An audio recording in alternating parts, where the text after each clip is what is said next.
With our, it's just a little after 4 o'clock, go ahead and get started with our work session. Thank each and every one of you for coming, visitors that's here, appreciate you coming out, being a part of our work session. This time we're gonna turn it over to Dr. Barnett. Yes, appreciate having everybody here. To start off, we got a busy work session. Mr. Thompson will present our policy presentation here in a few minutes, and we'll, of course, postpone that, vote on it at a later time. But first, we have a public comment, Mr. Dave Best from the Valley Head Community. Just stand right here. Come on back, it's fine.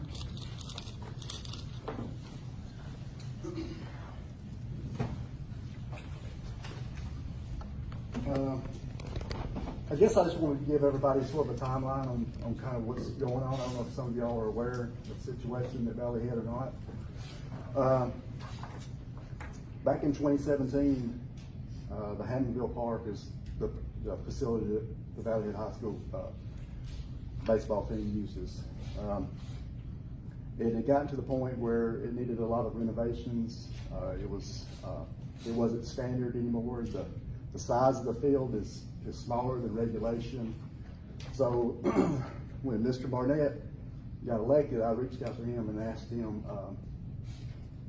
would there be any funding from the county, to help renovate that field?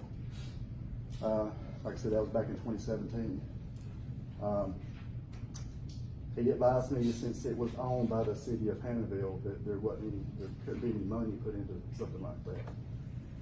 So I guess he advised me then to see about maybe getting a lease agreement from the city of Hammondville, and maybe that would remedy the situation where we could, start putting some money into it to renovate it, get it back up to regulation and so forth. At that point, I reached out to the town of Hammondville.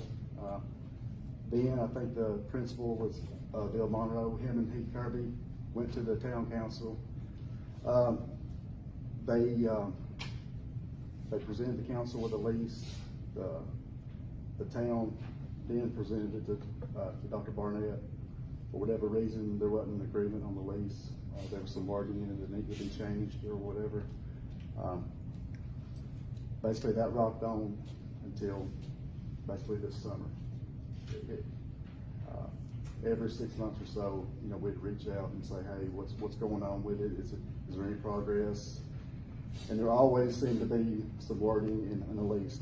I don't know how many lease agreements there were at the time, how many different variations, but neither party seemed like could agree on it. So it got to a point where this summer, the town of Hammondville started doing some work on the field. They started doing some electrical work. That rocked on until right at Christmas time. Well, right at Christmas time, they decided they want to put some Christmas lights up. Well, when they did that, they had Sand Mountain Co-op come out to help them put the lights up. Sand Mountain Co-op looked at the poles that the lights were on. They deemed them a liability and that they need to come down. Nobody should be playing on that field because of the hazard. That time I reached back out to Dr. Barnett and said, hey, here's the situation, what do we need to do? I couldn't get an answer, couldn't get an answer on what needed to be done. So baseball season is about to start. January, the town still hadn't heard anything from Dr. Barnett.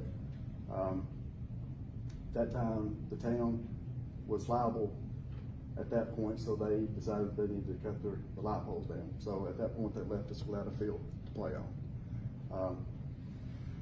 So we're saying all that, and to get to my point,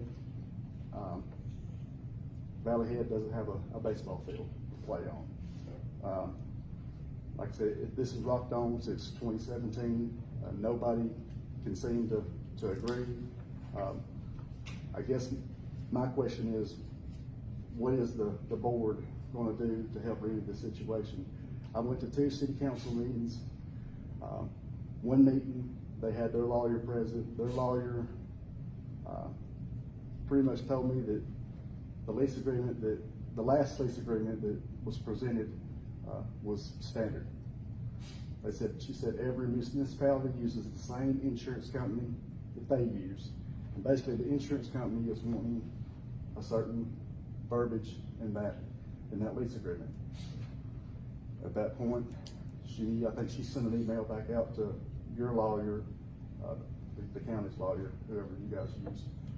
And at the last meeting, she had still not received any information on anything. As you know, Valley Head's in a unique situation. We're, I guess, the only school that doesn't have a town that furnishes their baseball field or a school field on premise. I don't have a fight either way or the other. I'm just trying to look out for the kids. You know, they've been playing on a field that's been basically substandard for 15 years. And when I took over as athletic club president, you know, I made my promise that I would try to do something about that. So that's basically all I'm wanting to know. I want to know what is the county's responsibility at this point. If you can't agree on a lease agreement, what's the next step? Do you just tell our kids that they can't play baseball anymore? Do you single out our school and say, you know, we're sorry, you know, it's an unfortunate, you know, circumstance that y'all are in, but there's nothing we can do. So I just want an answer, you know, from you guys and help from you guys to help us try to get a field. So, you know, we're having to play every baseball game this year away now because we don't have any place to play. So, you know, I'm just asking for help. I mean, that's all I've been trying to do for 2 years. Any money amount been thrown out there? When I first sent an email in 2017, I forwarded the same email to Representative Ledbetter and Livingston. They both gave us $2,500 apiece. That money's still sitting at the school, earmarked for that. We couldn't spend any of that money until the lease, you know, the lease situation was fixed. So that money's still sitting there. I think Dr. Barnett threw out an amount, I can't really recall, I think it was $5,500, that he said that he could, you know, go ahead and give us right then as soon as the lease was agreed upon. But other than that, you know, we kind of know what it's going to take to fix that field. It's going to take new fencing. Like I said, it's not regulation. It's going to have to be moved back. It's going to have to need new groundwork and everything done. And of course, lights now. So, I mean, I can answer any questions you got as far as that, but I don't understand why it's taken 2 years between the board and the city. I feel like it's not been an urgent enough, you know, situation where it could have been handled already. You know, we feel like, you know, if it may have been another school, you know, we feel maybe it would have already been handled. I don't know. Like I said, we're in a unique position. We don't have a town that furnishes us a baseball field, and from what I understand, every other baseball field is basically the town's furnish it. So I don't know, you know, I guess I don't know what your responsibility for. So what you're saying is the lease is signed and something to be done, but the thing about it, I don't know what the verbiage is, the hang up is, but we gotta be very careful involving public money into another entity, you know, and that's gonna be, I don't know the details on it, but. Well, that's what I'm saying. The lease was supposed to resolve that, from my understanding. But is the lease tying us up? It's first of all, I agree with Mr. West. This has been a drawn out, long ordeal. It's lasted way longer than it ever should. I agree. First, I believe Mr. Kirby, Mr. Monroe, and I went to Pat Tate's office one day and sat down there and tried to work out some things back in probably, my guess would be December of 16 or January of 17. February the 22nd, 2017, I received an email. It was the first copy of the agreement I had. I received it at 7:28 that morning. sent to my attorney. By 1:05, I emailed back to let them know there's some language in here that our attorney has questioned with. We're gonna have to work on that. Letting them know, letting the attorney know we got some work to do. I didn't get, we didn't get anything back, whether it's, my fault, their fault, whoever we want to blame, but for whatever reason, the language never changed. January 17 of 18, still over a year ago, I received another agreement from the town's same attorney. Within 2 hours, I returned to let them know that indemnity, hold harmless language was something that we couldn't agree to. Fast forward to February of 19, I received the third contract. The next day, I called and said, hey, we can't agree to this. This has been a hang up for 2 years. We can't agree to it. I called our attorney and said, send me something that should substantially provide protection for both parties. They had a sample agreement that they'd worked between 2 institutes of education and 1 major city. They all agreed to it. All their attorneys, all their insurance, all their people agreed to it. Mr. Curry and I sat in my office, we worked out, we put some things in there to make what we believe should be beneficial to both parties. We sent in, for whatever reason, it couldn't be agreed to on their part. Like we've said, Mr. Best's absolutely right, everybody's right, we have to have some type of protection before we put money into a field. And at this point in time, I don't know what it is. Schools of education have an indemnity, we have a immunity to certain frivolous lawsuits so that we can spend our time educating students instead of being tied up in legal systems.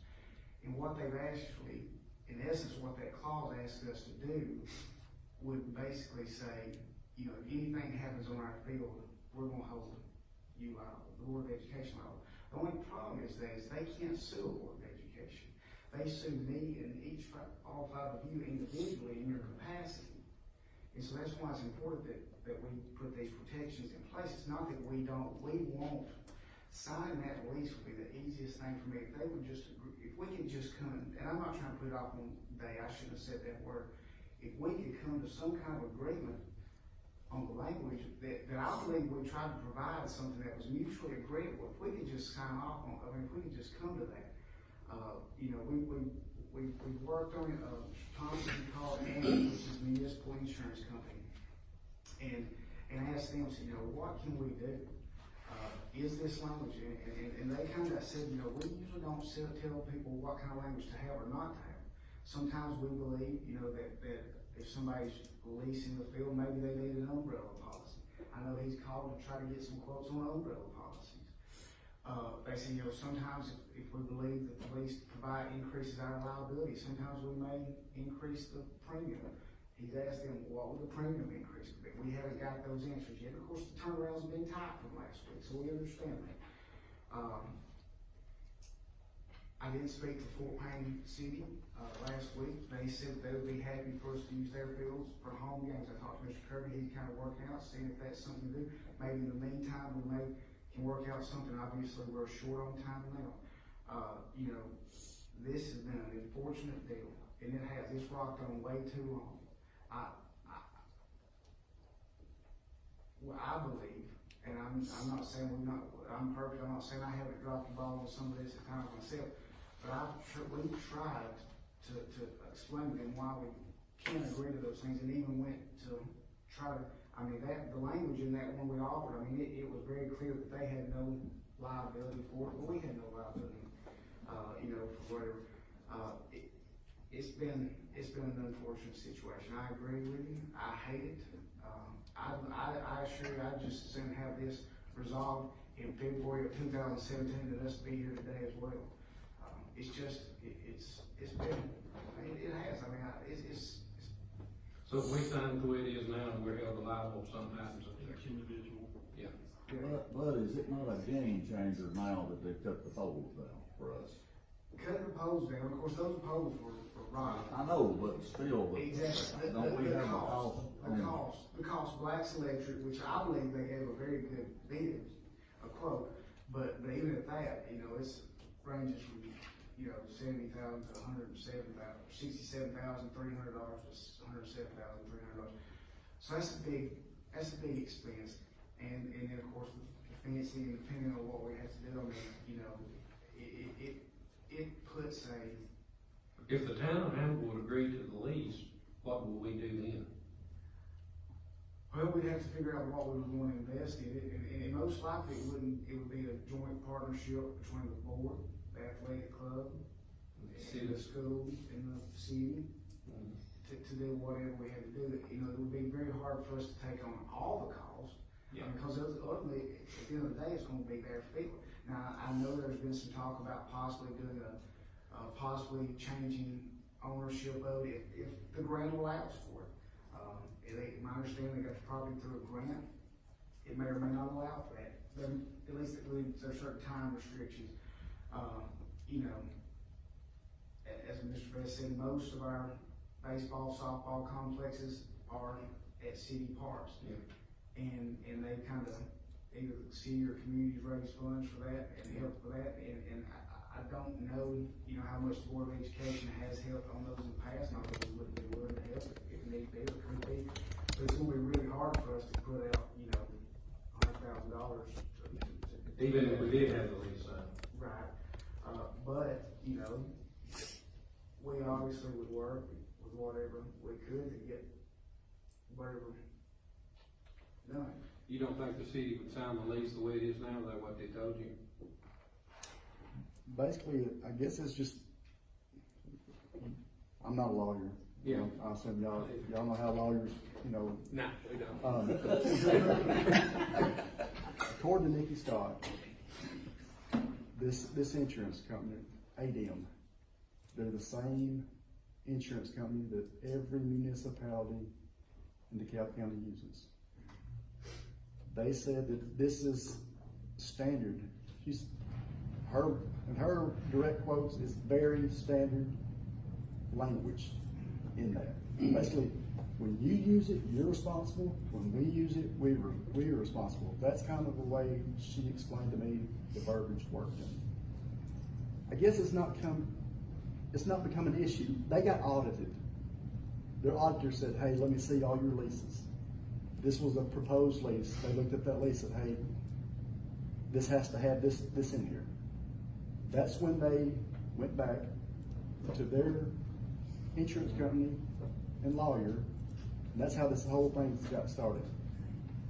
You see our point though, our lawyer, all he does is scoop for a while, and if we have to take his advice, if he says not to sign it, then we're probably not gonna sign it. Okay.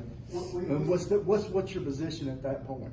We've spoken with Andy, Brian, Mr. Thomas has. I'm not sure, and I don't know people, I don't want to put him on the spot, but it's my understanding that he's spoken with them, and they basically have suggested that they, as I've been sure, they typically don't tell cities what you have or what you don't have to have in a contract.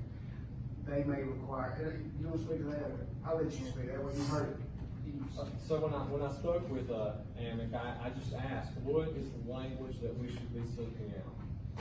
And the whole harmless language that was included, I asked specifically about that language. Now, the person I spoke with, I don't know if that's who the town directly spoke. I don't know the answer to that. I don't know if that's who they work with normally.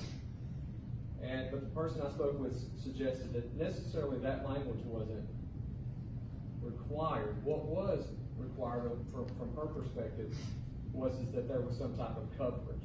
So I checked with our insurers to see if it could extend to that property. They said that was not possible because it wasn't our property. Now, it was mentioned at their last town meeting that was something Dr. Barnett mentioned that they were looking into. If that were to happen, I think that would change things dramatically because our insurance then would automatically cover it because it would be board property.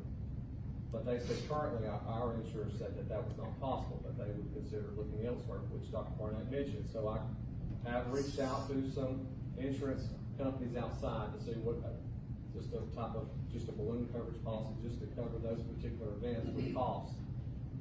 Even that would still require a lease to be signed. So I did call Amic back to ask if we got outside coverage, insurance coverage on the field when they remove that language and leave in basically the clause that we suggested, which says you're not liable in your capacity, well liable, the insurance coverage would be, what we paid additionally for it. As of this afternoon, I waited till about 3:30 to leave. I was waiting on a response call. I did not receive that call on whether or not they would agree to that. That's what we were looking into. So it might be possible. I can't say there, and it has its own set of attorneys as well, that language could be removed if an insurance provision was given. The simplest solution for us, as far as insurance goes, is if the property belonged to the DeKalb County Board of Education, then it would automatically be covered.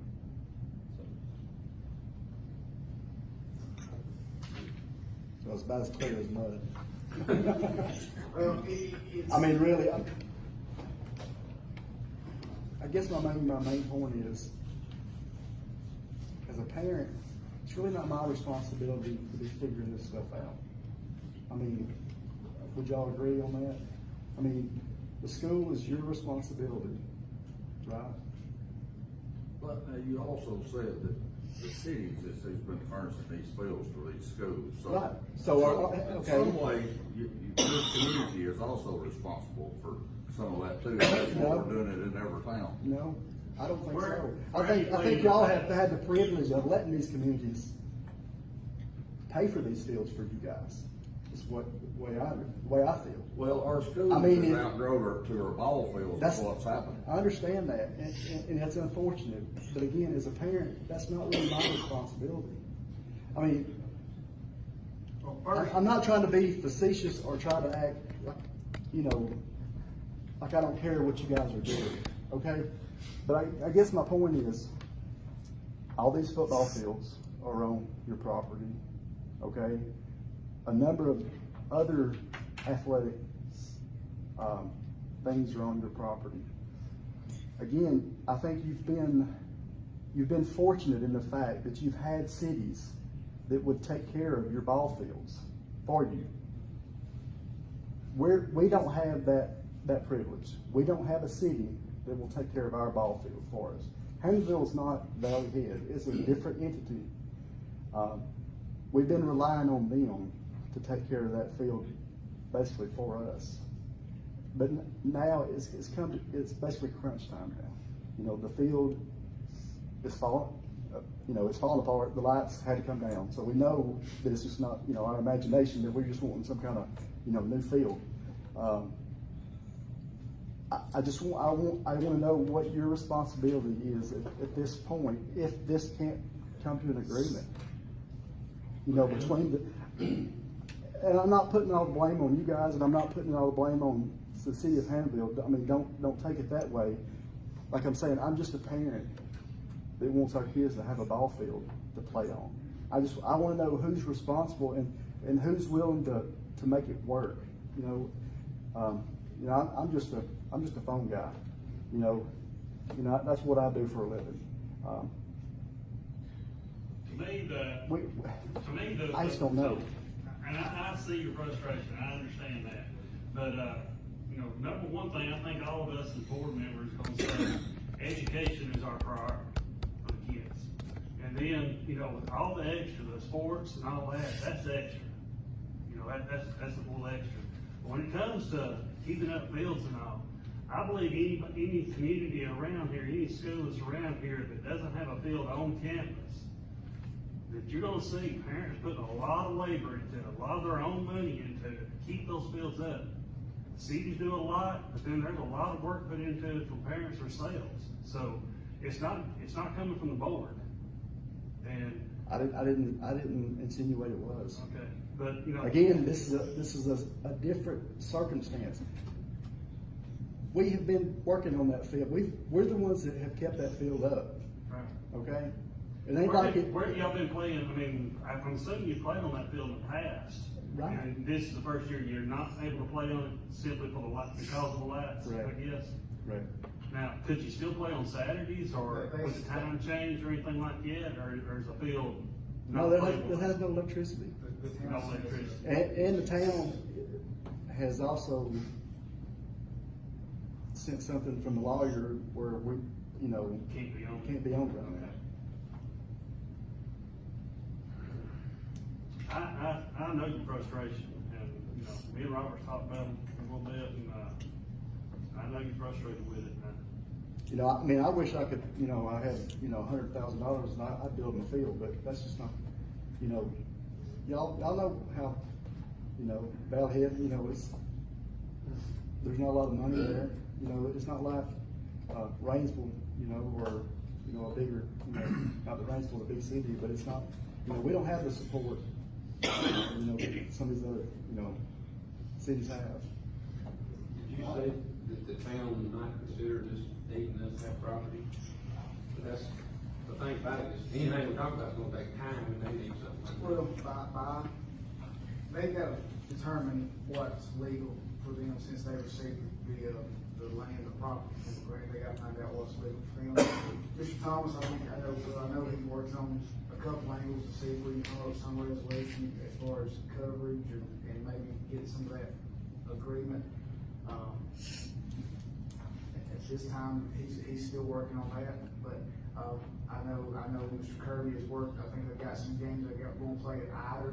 Like I mentioned, Fort Payne, the city of Fort Payne, I spoke to them for a few minutes on Friday. They were very agreeable to host, whether it be at their city complex or, possibly on their home baseball field if things work out. I talked to some of the councilmen and their folks, so, you know, that could be an opportunity we're going to look into it, and that was you know, they were real hospitable, real agreeable to, as a possibility. But we're in a bind on this if they can't, you know, or we can't come to some kind of agreement. So Dr. Barnett, do you feel at this time they have a place to play this year? I mean, I think arrangements have been made, not ideal arrangements, but I think maybe we can get through this season and hopefully, you know, if what either avenues Mr. Thomas is pursuing, or, you know. What are you waiting on, Brandon? Say that again, what we're waiting on, so I can work out about the insurance. So we're waiting back to hear from some outside insurance agents, how much would a policy cost for us and Board of Education To buy to buy the extra insurance. Like an umbrella policy. Yeah. So we're waiting for that. Second, we're waiting to hear from if AMIC would accept that and take out and remove that language that our attorney says can't be held in the lease. If those things were to happen, then the board could decide whether or not to purchase that insurance, sign that lease, and get to put the money into it. We're also waiting to hear whether or not, if the town decides they can sell or donate or whatever, that's up to the town. But whether we can and want to, and if that were to happen, that would change things as well, because then we would just use our regular insurance to cover it at that point in time. So that's the things that we're looking at specifically as far as a lease is concerned, and then on to ownership. And I will say, I've spoken with two different school attorneys, our primary attorney and the other one, and both of them, when I asked them about this provision, both of them said under no circumstances would I sign a contract that has that provision. Our primary and another one, that was the advice that they both gave me. So we're not trying to be petty, we're not trying to be hard to deal with, I mean, we're really not. It would have been the easiest thing to sign this on January the 17th, 2017, or January 22nd. It'd been the easiest thing to sign, it would have been the easiest thing, but I don't know that it would have been the right thing for at that time, you know. I also think it's our best interest on that, to put this. Did you think the town agreed with that? There's a representative from the town, if you'd like to ask them. I'm not gonna speak on their behalf. I mean, that's been mentioned, I know, but like I said, It would change he everything. kinda mentioned it was acquired under a TARCOG grant, and I think they're looking into that. But, I mean, she can speak if she wants to, or you can ask her, you know, If off she the would, record. I'd love to hear what she has to say. Can I speak here? Yeah. Yeah, sure. Absolutely. I've been in touch, I've been reading our minutes to try to find out what types of grants it was that we could receive on the ball fields. Our attorney's working on talking with other attorneys to find out what the process would be, if it could be done. It all depends on if there is any provisions that no, because it was done under a grant that's only supposed to be a municipality grant. And I've also reached out to DeKalb, and he's going back and looking at the records and seeing exactly what type of grant it was that we received on it, and if, that grant would allow us to give it to the town, or donate it, or pay for it, might sell it, whatever. But right now, it just really depends on what we find out. Y'all talking the hardship you're in right now, right? Yes. Well, okay. Well, I believe since, we met over there last week, Mr. Thomas has really been working. I talked to him the next day, and he was already on the phone calling and working, trying to get something worked out. And I talked to Mr. Peppers, talked to Mr. Barnett, and truly, we want to get it worked out. We want y'all to have a place to play like everybody else does. But until we get through the red tape, just like y'all are waiting for what you can do, what can be said or be done, we still have to wait and see. And if we get to impasse again, let's sit down and see what else can do, where can we go. We don't want to put you at Fort Payne, but we don't want you to have a ball team either. And you're right, every other place has somewhere. Ider has city furnishes, and we surely could come up with something. And I don't know a whole lot we can do right now. I know you have a schedule set, and we may not can change what you do this year, but I'll assure you from what's being done here, Mr. Thomas and Dr. Barnett, they're working hard as they can that we can get you something done. Like I said, and that's all I've asked for, like I said, it's just, it's unfortunate, it got to this situation, again, it's been 2 years, evidently that there's something in that red tape that can't be, after 2 years, it's still not being agreed upon. I just, like I said, I just want something from you guys, if that can't be agreed upon, we need your help. I'll assure you, we want to work. We want to work it out, and I believe everyone sitting up here wants it to work out. And everybody's very much aware. And other than that, I went down there, we heard y'all loud and clear, and we saw your frustration and understand it completely. And so assure you, everybody here wants it to work, and we're going to do all we can to make it work. It's pretty simple. If our attorney said to sign it, we've done, have this done, so. Appreciate it. Okay. Thank you. Thank you all for your time, okay? Yes, sir. Mr. Thomas said he's going to present, some of the recommendations from the policy, committee. 10B.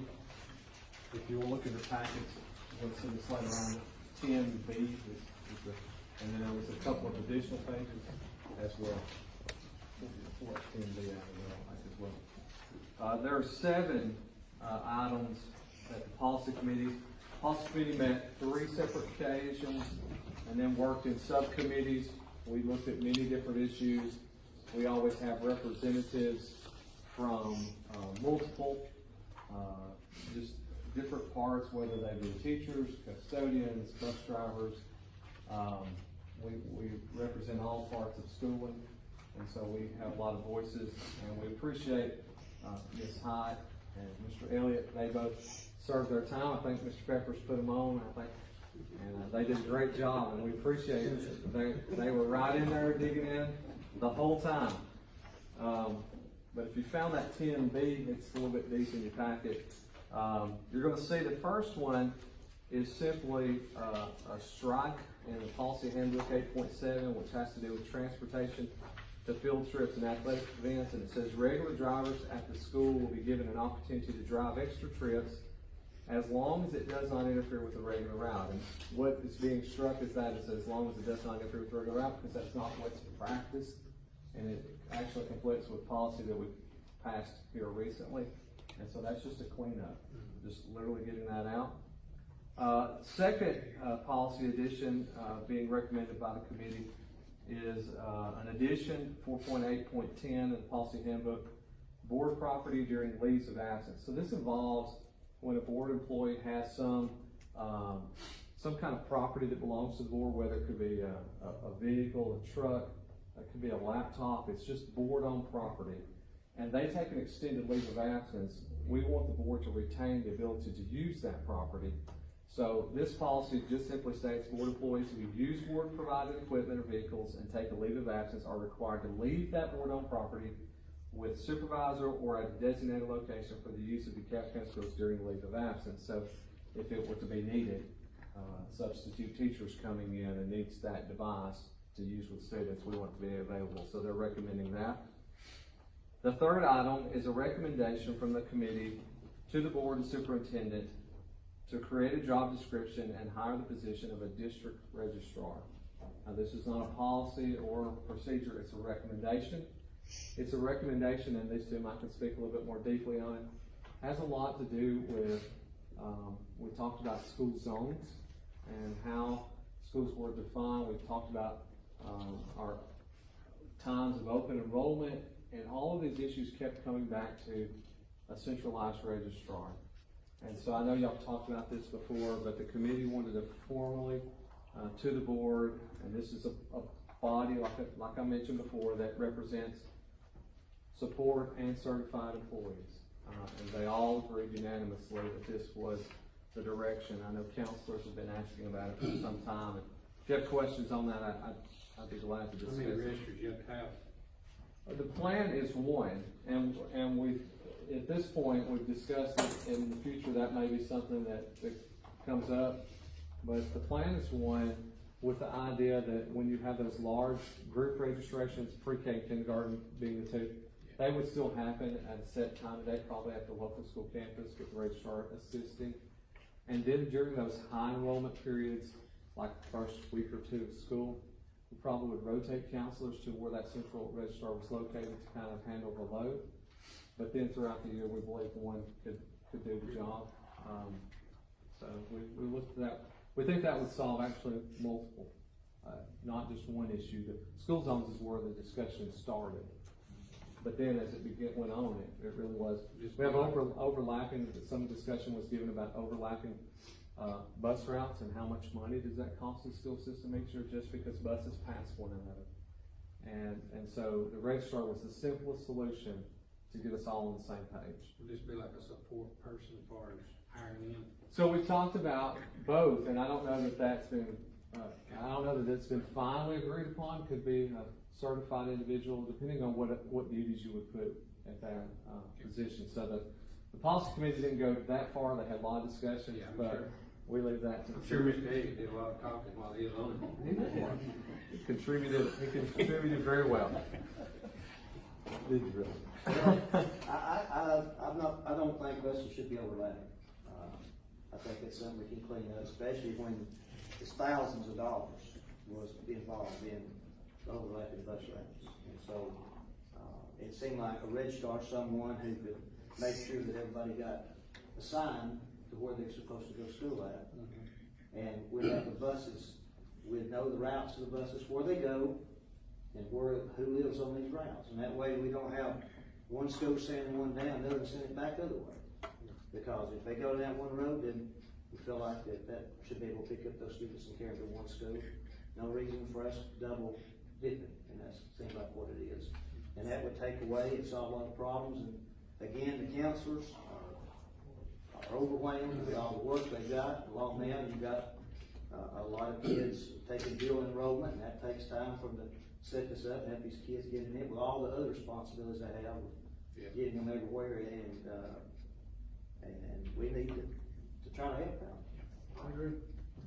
And I say, and I like to say that everybody worked, we've had 3 meetings. Yes.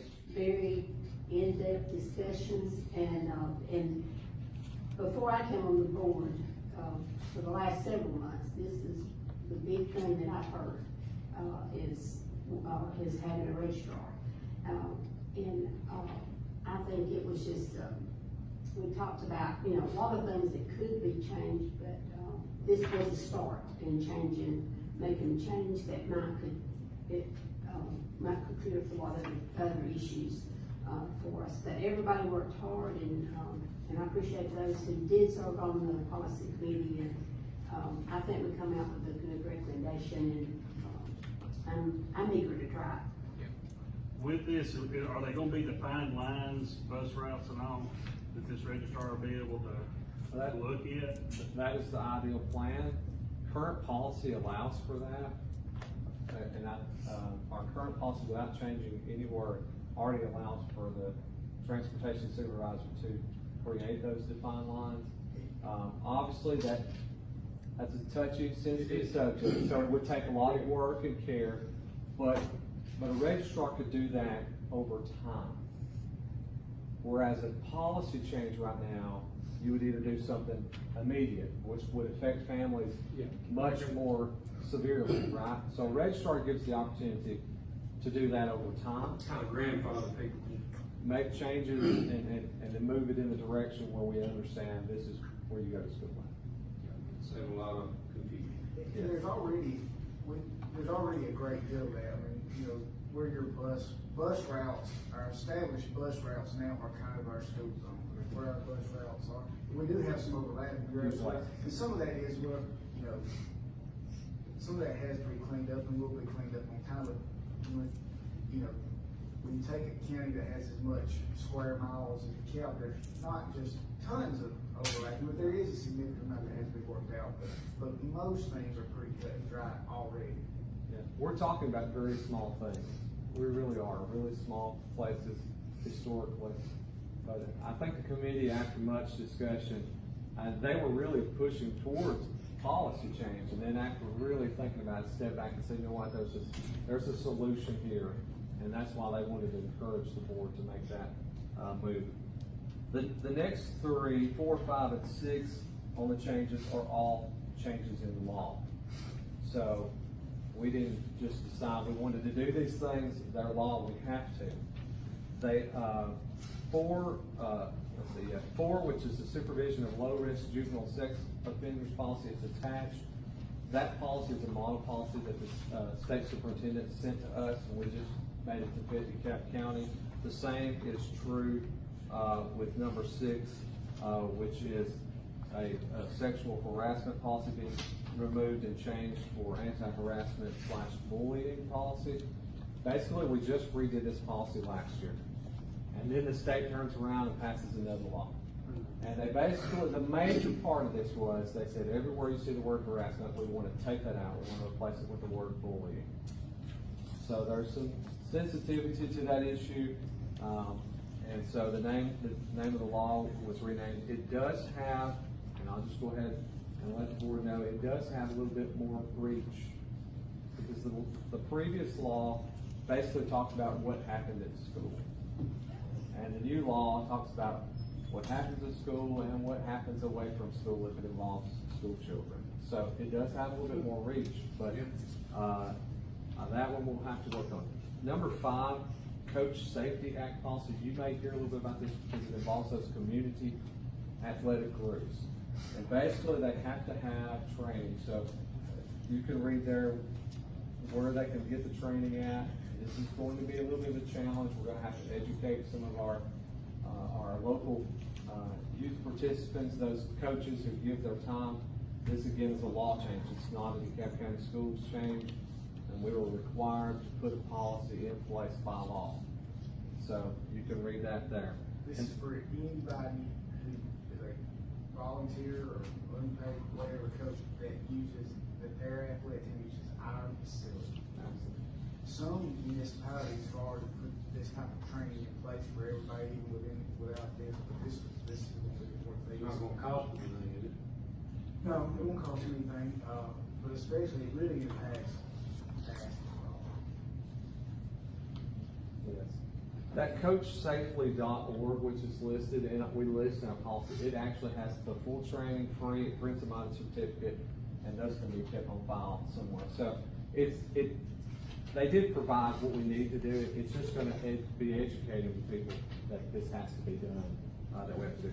Last thing I want to mention is we have reformatted, still working on actually, the student handbook. We, several years ago, cleaned up our policy manual, and it's much better than it was.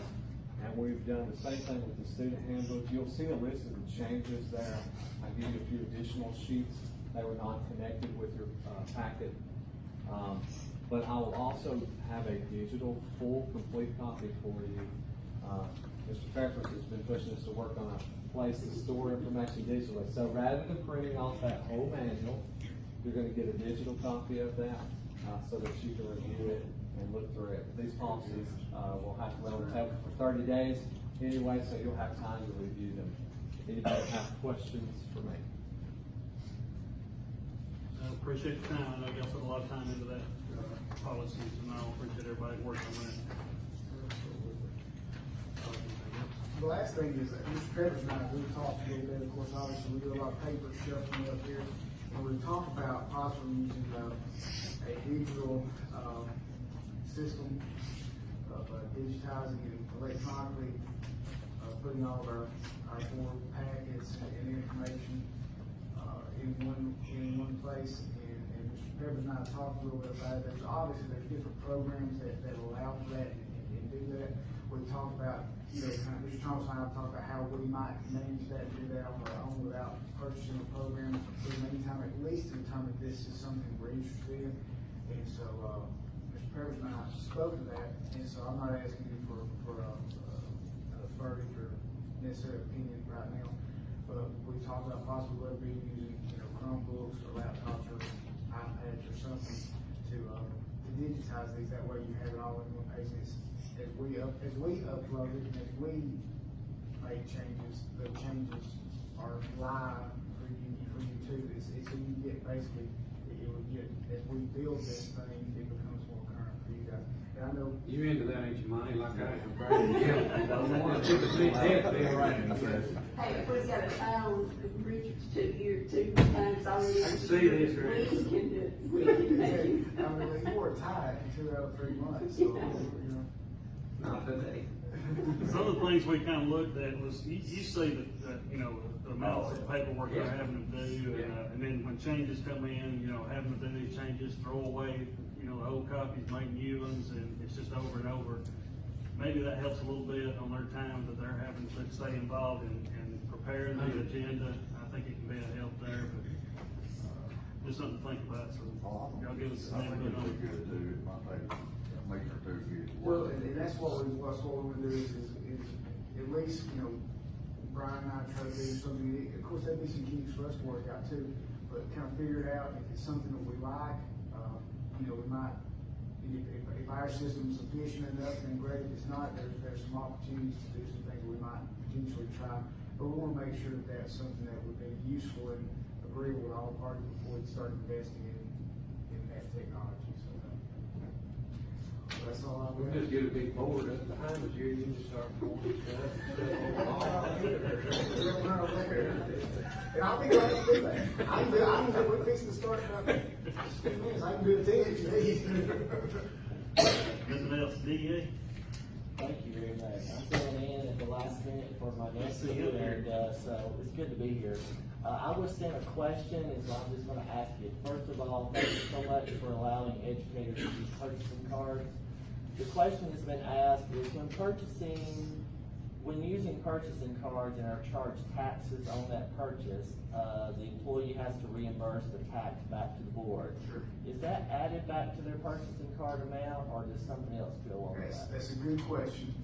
And we've tried to minimize that as any issue, because on our purchasing cards, we actually put our tax ID number on. That way people would have it. But we also understand places like Walmart and some other places, they have their own tax ID system, so it may be different. But to answer your question, if you do make a payment or make a purchase, and you don't use your tax ID number for whatever reason, forget or whatever, and tax is charged, you are required to reimburse the system for that tax because we're taxed and you have to.